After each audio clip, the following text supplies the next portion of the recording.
DWVR review for PlayStation VR. Let's begin!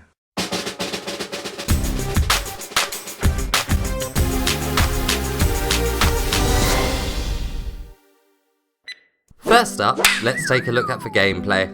This is a wave-based FPS shooting game. To move around you teleport. You do this by holding a move button and then releasing it. You have many different weapons at your disposal, including a pistol, shotguns, assault rifles, plasma rifle, bayonet rifle, a magic staff, and a sword. They all feel great to shoot and you can be very precise with them. The swords are also a lot of fun and really do make you feel like a ninja, especially as you can block incoming enemy projectiles, which deflects them back at the enemy. You can also block enemy fire with the guns. You can choose 2 guns in your hands at all times. The enemy AI can be quite weak, and some even run straight into your sword. It's not very realistic, but does add some comical moments. There are also certain spots on the map where enemies will jump to, even though they are bound to die. They're simply just not that intelligent. They often drop health pickups too, that you will want to make a habit of picking up, especially later on in the game. On the final wave, a boss battle occurs. These are thrilling for the first time, but once again, after a while the simple AI is noticeable. There are 3 maps that each have 4 difficulty settings: easy, medium, hard, and extreme. You will want to play the other difficulty settings because new enemies are introduced and change the gameplay up quite a bit, such as flying drones that appear that force you to be aware of the skies above you. You also unlock new guns in the hub menu for beating the maps on different difficulties. There is also a few more modes that are included. You get a target practice mode, which is set in one location. You are also able to test your skills against the boss battles without having to go through the waves of enemies, and you also get a survival mode, where you use a pistol and your swords to see how long you can stay alive against flying drones. They are nice additions, but I don't think you'll spend too much time with them. Unfortunately, this game does have a lot of bugs. Some enemies randomly flew over the top of my head, I couldn't select weapons when I wanted to, and I even had to restart a level because my weapons was not having an effect on the enemies. This was very annoying, as it occurred when I was fighting the level's final boss. Now let's take a look at how immersive these arenas are.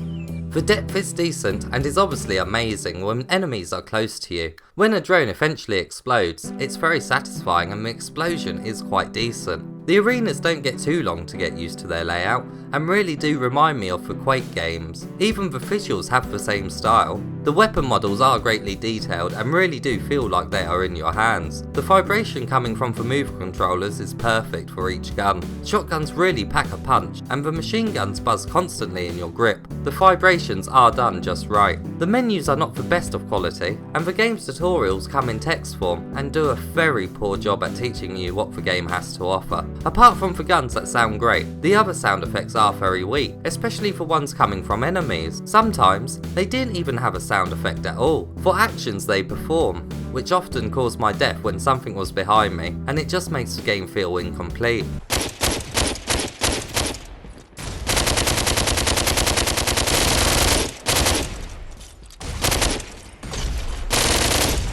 There is no music. Why there is no fast-paced music whilst you're battling your way through the enemies, I honestly have no idea. It just makes the battle seem a bit lackluster.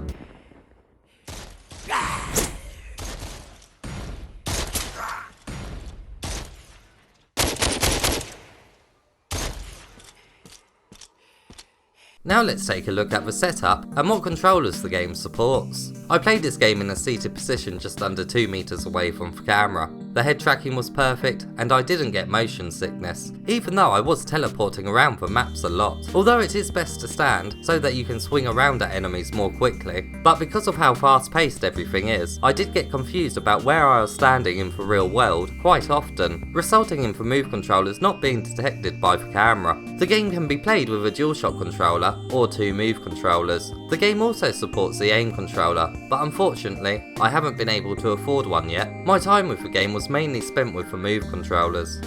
Now let's take a look at the length of the game and what trophies come with it. Everyone's game time will be quite different with this game, but it takes around 10 minutes to complete each level. There is a platinum trophy for this game, and the trophies have been done right. In total there are 16 trophies that can be achieved. There is 1 bronze, 5 silver, 9 gold and 1 platinum. Most of the trophies are for beating the maps with a 3-star rating. It shouldn't be too difficult once you have unlocked all the guns, but the hard and extreme mode maps will give you a challenge still, and I am determined to get that platinum trophy for this game. And now it's time for the verdict. The game is fun for the first hour or so, but then you realise the weapons are not very well balanced and you'll end up playing with only 1 or 2. The game has a lot of bugs and is of an unfinished state overall. The game does get fun again once you reach the hard and extreme modes, but if you don't like teleportation or get motion sick, you may have a hard time with it.